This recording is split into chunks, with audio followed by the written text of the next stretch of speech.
Bienvenidos al canal de César y la Tecnología y no se olviden de dar un like y de suscribirse al canal y dejen sus comentarios y de activar la campanita para no perderse ningún video. Hola a todos y bienvenidas a esta exploración sonora. Hoy nos metemos de lleno con una máquina que, sacudió fuerte los cimientos de la producción musical, el Alesis ADAT.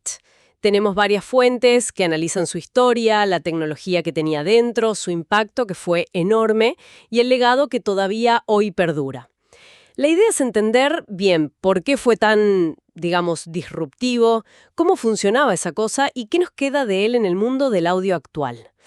A ver, pensemos esto un toque. Principios de los 90. Grabar con calidad profesional costaba una fortuna. ¿En serio? Cientos de miles de dólares. Y de repente, ¡pum!, aparece Alesis con una caja que te daba 8 pistas digitales por menos de $4,000. Eso no fue solo un producto nuevo, fue una verdadera revolución. Para entender la magnitud, viajemos un poquito para atrás, fines de los 80. Los estudios Pro eran como templos, carísimos, llenos de grabadoras de cinta gigantes, de carrete abierto, y la opción digital, sistemas como los Sony Dash o los Mitsubishi, eso era todavía más exclusivo. Hablamos de, $150,000 por 24 pistas. ¡Una locura! Mientras tanto, en casa, lo más común eran los portaestudios de casete, muy limitados en calidad, ¿no? Claro, la brecha era gigante, casi imposible de cruzar para la mayoría de los músicos o productores independientes. Y ahí es donde entra Keith Barr, el fundador de Alesis, un tipo con una visión que, la verdad, muchos consideraban una locura en ese momento. Su meta era crear una grabadora digital multipista que fuera accesible, barata, pero que sonara profesional. Era como buscar el santo grial de la grabación, ¿viste? Bajar el costo sin sacrificar calidad. Sonaba imposible. Totalmente. Parecía una contradicción. Pero lo hicieron. En el NAMM Show de 1991, que es la feria de la industria musical, presentaron el Alesis Digital Audio Tape, el ADAT. Precio de salida, $3,995. Increíble. Sí. Y lo más fuerte es que con 3 de esas máquinas, que te salían unos $12,000 en total, tenías 24 pistas digitales. O sea, de golpe podías competir, al menos en número de pistas y en calidad digital básica, con sistemas que valían 10 veces más. ¿Qué pasó ahí? ¿Cómo reaccionó la gente? Mira, eso fue la chispa. Encendió la revolución de los Project Studios. Marcó un antes y un después clarísimo en la democratización de la música.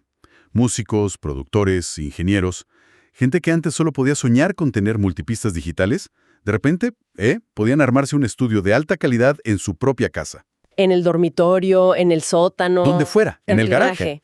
Las barreras económicas, se derrumbaron. Y claro, eso seguro desató una ola de creatividad tremenda.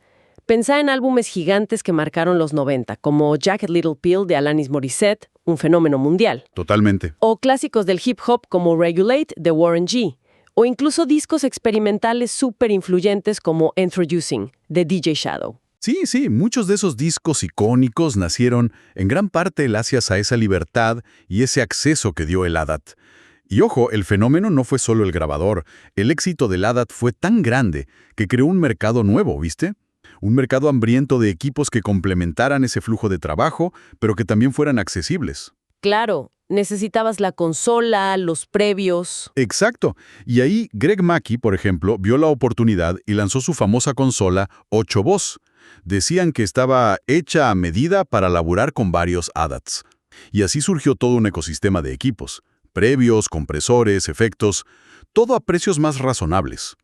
La dupla ADAT-Mackey se volvió como el símbolo de la producción independiente de esa época. Impresionante el impacto. Pero todo eso se construyó sobre decisiones tecnológicas muy astutas, quizá un poco raras, ¿no? ¿Cómo hicieron para meter esa calidad a ese precio usando algo tan común como una cinta de video? Ahí está una de las claves de la genialidad del aparato y, para algunos, también su punto débil, la elección del medio, la cinta SVHS. Era súper barata, la conseguías en cualquier lado, y además ofrecía un ancho de media pulgada, que era más que el formato Hi8 de 8 milímetros que usaba su competidor directo, el Tascam de 88. O sea, más robusta la cinta, en teoría. En teoría, sí. Ahora, para meter 8 pistas de audio digital ahí, la cinta tenía que correr mucho más rápido que en una videocasetera normal, como 3 o 4 veces más rápido. Ah, por eso duraban menos las cintas. Claro, una cinta SVHS de 2 horas de 120 minutos te permitía grabar solo unos 40 minutos de audio. Entiendo. Usar un formato que ya existía y era barato fue clave para el precio. Pero, ¿cómo metían los datos digitales en una cinta que era, en esencia, analógica, de video? Bueno, ahí adaptaron la tecnología de escaneo helicoidal de los VCR. Básicamente son unos cabezales de grabación montados en un tambor que gira muy rápido. Y estos cabezales escriben la información digital en pistas diagonales, muy finitas y muy densas, sobre la cinta magnética mientras ésta se mueve. Mira vos. Esa altísima densidad de datos fue lo que permitió, digamos, empaquetar 8 canales de audio digital con buena fidelidad en una cinta de consumo masivo. Una solución reingeniosa, derivada de la tecnología de video. Hablando de fidelidad, el ADAT no se quedó quieto ahí. Hubo una evolución en los formatos, ¿verdad? Leí algo del tipo 1 y el tipo 2. Exacto. El formato original, el que llamaron tipo 1, lo usaron los primeros modelos, el famoso Blackface y el XT. Ese ofrecía grabación lineal de 16 bits a 48 kHz, sin compresión de datos, ¿eh? O sea, directo. Y el tipo 2 fue una mejora importante. Definitivamente. Lo introdujeron con los modelos que vinieron después, como el XT20, el LX20 y el M20. El tipo 2 saltó a 20 bits lineales. 4 bits más. Sí, que pueden no parecer mucho, pero en términos de resolución, significan 16 veces más información que los 16 bits.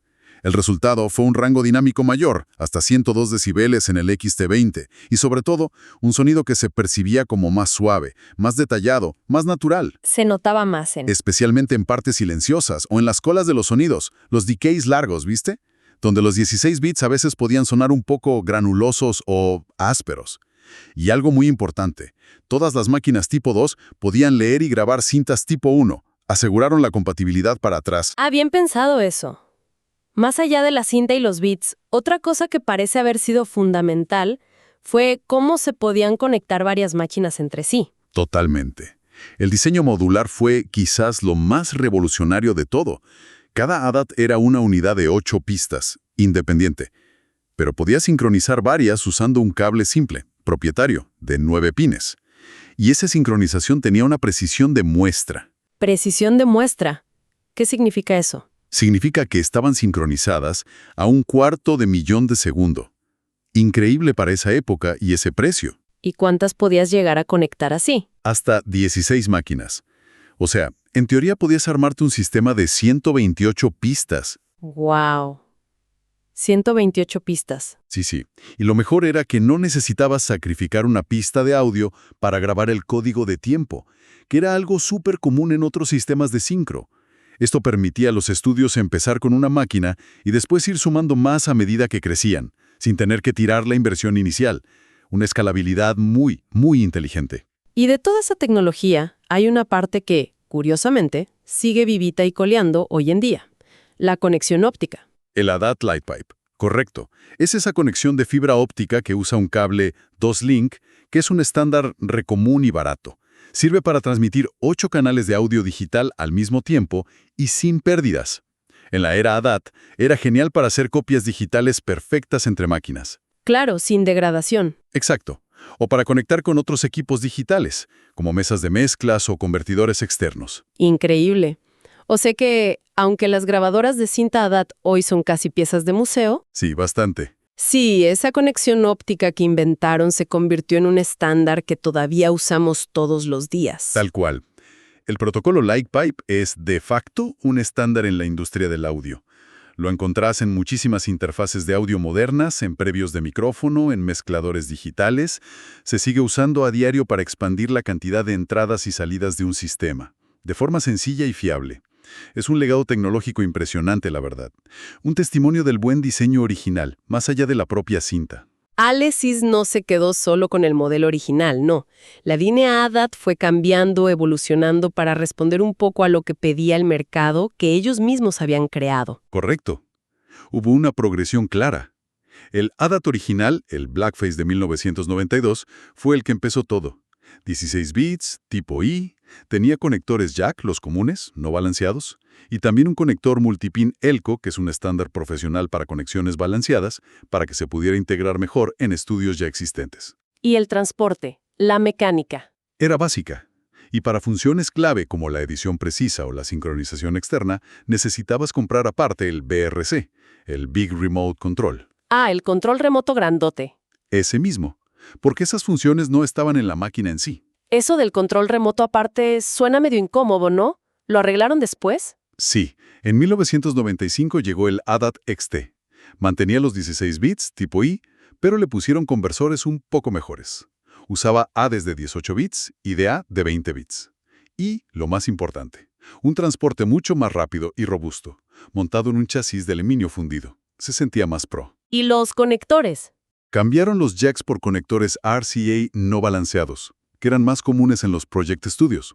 Y lo mejor, integraron muchas funciones del BRC en el panel frontal. Tenía 10 puntos de localización, por ejemplo. Costaba unos $3,500. Y después vino el salto a los 20 bits, a mayor calidad de sonido. Así es. En 1998 lanzaron el ADAT XT20. Usaba el mismo chasis fiable del XT, pero introducía el formato tipo 2 de 20 bits. Tenía conversores de 24 bits en la ruta de señal para poder manejar bien esa resolución extra. El rango dinámico subió a 102 decibeles. ¿Y cómo lo distinguías? Por el panel frontal, que era color champán. Costaba unos $3,000. Fue una actualización importante en cuanto a fidelidad sonora. Y entiendo que también ofrecieron una opción más barata para entrar a los 20 bits. Exacto, el ADA LX20. También salió en 1998, por unos $2,250. Mantenía el formato tipo 2 de 20 bits, pero usaba conversores de 20 bits directamente, no de 24 como el XT20, y el rango dinámico era un poquito menor, 97 decibeles. ¿Y dónde más recortaron? Para abaratar, solo tenía conectores RCA y el chasis era más ligero, de chapa metálica nomás.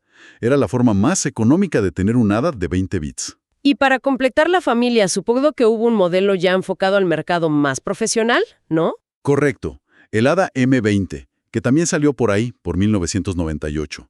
Esa era la bestia de la familia. El precio inicial era como de $7,000, formato tipo 2 de 20 bits, pero con conversores de 24 bits de muy alta gama. Corría el rumor, bastante cierto parece, de que usaban chips Crystal, parecidos a los de Apogee. Apogee, palabras mayores. Sí, sí. Incluso algunas unidades se vendieron con conversores Apogee en fábrica. Pero la gran diferencia del M20 era el transporte. Tenía un mecanismo profesional de tracción directa servocontrolado, diseñado para uso intensivo, sin las rueditas intermedias esas idle wheels que daban problemas en los otros modelos. Ah, ¿más fiable? Mucho más.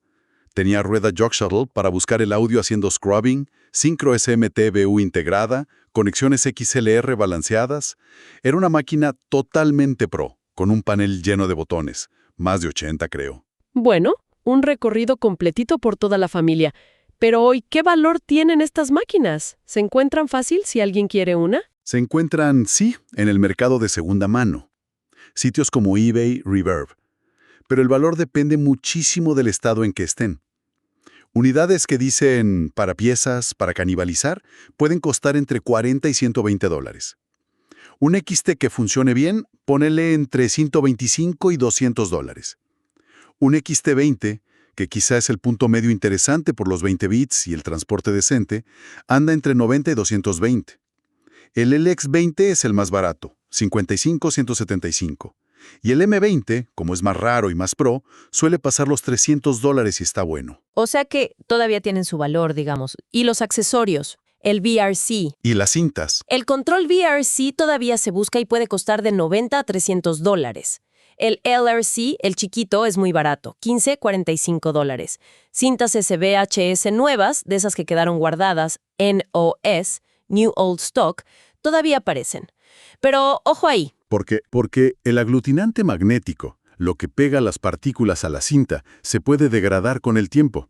Y eso causa problemas de lectura, dropouts. La cinta barata fue una ventaja en su momento, pero hoy es un factor de riesgo. Y eso nos lleva directo al gran pero de querer usar un ADAT hoy: el mantenimiento. Son máquinas electromecánicas, complejas y ya viejas. El transporte de cinta, que viene de la tecnología VCR, es su talón de Aquiles. Rueditas gastadas, correas estiradas, lubricantes que se secaron, todo eso termina en fallos. El famoso error 9. Ese mismo, El temido error 9, que generalmente indica un problema mecánico grave en el transporte. Y repararlos es posible. Suena complicado. Y lo es, mucho. Alesis, que ahora es parte de InMusic, ya no da soporte oficial. Olvídate. Encontrar técnicos que tengan experiencia real con ADATs y sobre todo que tengan acceso a piezas originales es una tarea difícil y cara. Hay algunos especialistas por ahí, pero es un nicho muy chico. O sea que si se rompe... Estás complicado. La reparación casera es una opción para los más manitas y valientes. Hay foros y guías online, pero no es para cualquiera, ¿eh? Bueno, más allá de la mecánica está el sonido. Democratizaron la grabación, sí, pero ¿cómo sonaban realmente? Porque las opiniones online son como un campo de batalla, ¿viste? Totalmente. En foros como Gearspace, en Reddit, en YouTube, encontrás de todo. Hay muchas críticas, sobre todo a los modelos de 16 bits, los tipo I. Se habla de un sonido áspero, crujiente, a veces dicen frágil. Y eso se atribuye mucho a la calidad de los conversores analógico-digital de esa época, que no tenían la transparencia que tenemos hoy. Claro, la tecnología avanzó mucho, pero también hay gente que los defiende a muerte, ¿no? Casi con nostalgia. Sí, hay mucho aprecio también. Algunos describen esa textura medio áspera como contundente. Dicen que funcionaba bien para baterías, por ejemplo. Al Blackface original a veces le atribuyen un sonido medio cálido para ser digital. Se escucha mucho eso del sonido mágico de los 90s. ¿Y hay consenso en algo? Donde sí parece haber más acuerdo es que los modelos de 20 bits, los tipo 2, XT20, LX20, M20, ofrecían una mejora que se escuchaba. Sonaban más suaves, más detallados, menos ásperos. ¿Y qué me decís de la experiencia de usarlos? Trabajar con cinta hoy debe ser distinto. Es otro mundo. Un flujo de trabajo totalmente diferente al de un DAW. Es lineal, es en tiempo real. Tenés que tomar decisiones más meditadas, más permanentes. Y los tiempos de rebobinado, un clásico. Cualquiera que usó cinta se acuerda de esas pausas forzadas esperando que la máquina rebobine o avance. Sí, me imagino. Para algunos, esa disciplina tiene su encanto, ¿eh? Te obliga a comprometerte más con las tomas, a planificar mejor. Aunque la fiabilidad parece ser el tema más polémico. Hay historias de terror por ahí. Absolutamente. Los foros están llenos de anécdotas de máquinas que se comían las cintas en el peor momento, fallos de sincronización en medio de una sesión importante. La frase esa que leíste, muchos maldecían estas máquinas, resume bien la frustración que sintieron muchos usuarios, sobre todo en los primeros años. Uf, qué estrés. Pero, por otro lado, otros los llaman caballos de batalla, casi indestructibles. ¿Cómo puede ser que haya opiniones tan opuestas? Yo creo que la clave está en dos cosas: la evolución de los modelos y el mantenimiento que se les daba. El transporte del Blackface original era básicamente de VCR de consumo, y no aguantaba bien el uso intensivo de un estudio. Eso creó la mala fama inicial. El XT mejoró mucho con su transporte más robusto, y el M20 ya era directamente profesional. Y además, la higiene de cinta era fundamental. Limpiar los cabezales seguido, usar buenas cintas, formatearlas bien. Todo eso marcaba una diferencia enorme en la fiabilidad. O sea, las pesadillas suelen ser de los primeros modelos o de máquinas descuidadas. Exacto. Y los elogios generalmente vienen de gente que tuvo los XT o los M20 y los cuidaba bien. Y hoy en día ves en YouTube y en Reddit toda esta historia viva. Gente mostrando cómo suenan, tutoriales de reparación, gente preguntando cómo pasar sus viejas cintas a un DAW, y siempre la mención al útil Lightpipe. Sigue apareciendo por todos lados. Exacto. Si hacemos un balance final, las ventajas clave del ADAT fueron: primero, y fundamental, su precio revolucionario que democratizó todo. Segundo, la escalabilidad modular, poder crecer de a poco. Tercero, el bajo costo original de las cintas SVH. Cuarto, el legado increíblemente duradero del estándar Lightpipe. Y bueno, para algunos, ese flujo de trabajo más táctil y deliberado tiene su atractivo. Y las desventajas, que hoy pesan bastante. La fiabilidad mecánica, que es cuestionable, sobre todo en los primeros modelos. La lentitud del flujo de trabajo lineal por la cinta, esperar los rebobinados. La dificultad y el costo del mantenimiento hoy en día, encontrar piezas, técnicos. Las limitaciones sónicas, si comparas con los estándares actuales de 24 bits, 96 kHz, especialmente en los conversores que no eran los del M20. Y un detalle, los conectores ópticos Toslink son medio frágiles, hay que tratarlos con cuidado. Sin ninguna duda, el Alesis ADAT fue mucho más que un producto. Fue un catalizador, un verdadero hito tecnológico que cambió el rumbo de cómo se hacía la música. Actuó como ese puente crucial entre la era analógica, que era muy de élite, y el mundo digital de los DAWs que tenemos hoy, que es mucho más accesible. Su éxito se basó en esa apuesta audaz, ¿no? Calidad de audio digital que sonaba profesional, montada sobre una mecánica de cinta que era de consumo masivo. Eso lo hizo súper democrático, accesible para muchísima gente, pero al mismo tiempo sembró las semillas de su propia obsolescencia física. La mecánica era su punto débil a largo plazo. El legado sonoro está grabado a fuego en la música de los 90. Desde Alanis Morissette a Warren G., pasando por Outkast, muchísima música que escuchamos y que definió esa década nació en estas máquinas. Empoderó a una generación entera de creadores que de otra forma quizás nunca hubieran podido plasmar sus ideas con esa calidad. Hoy, las grabadoras ADAT son reliquias para coleccionistas o herramientas para nostálgicos que buscan ese flujo de trabajo específico. Pero como decíamos antes, el fantasma en la máquina moderna es ese protocolo ADAT Lightpipe. Sigue ahí, trabajando silenciosamente en miles de estudios todos los días. Sí, es un testimonio increíble de la brillantez de su concepto original. El impacto en quién hace música y cómo se hace es incalculable, la verdad. Y esto nos deja con una pregunta interesante para reflexionar que va un poco más allá del propio Lightpipe, ¿no? ¿De qué otras maneras esa mentalidad de democratizar herramientas creativas, esa filosofía que impulsó a la data a romper barreras económicas y tecnológicas, sigue influyendo hoy? Claro. Quizás no solo en la música, sino en cómo se crea y distribuye otro tipo de contenido, en ámbitos que ni siquiera imaginamos ahora. Una idea para seguir pensando, ¿no?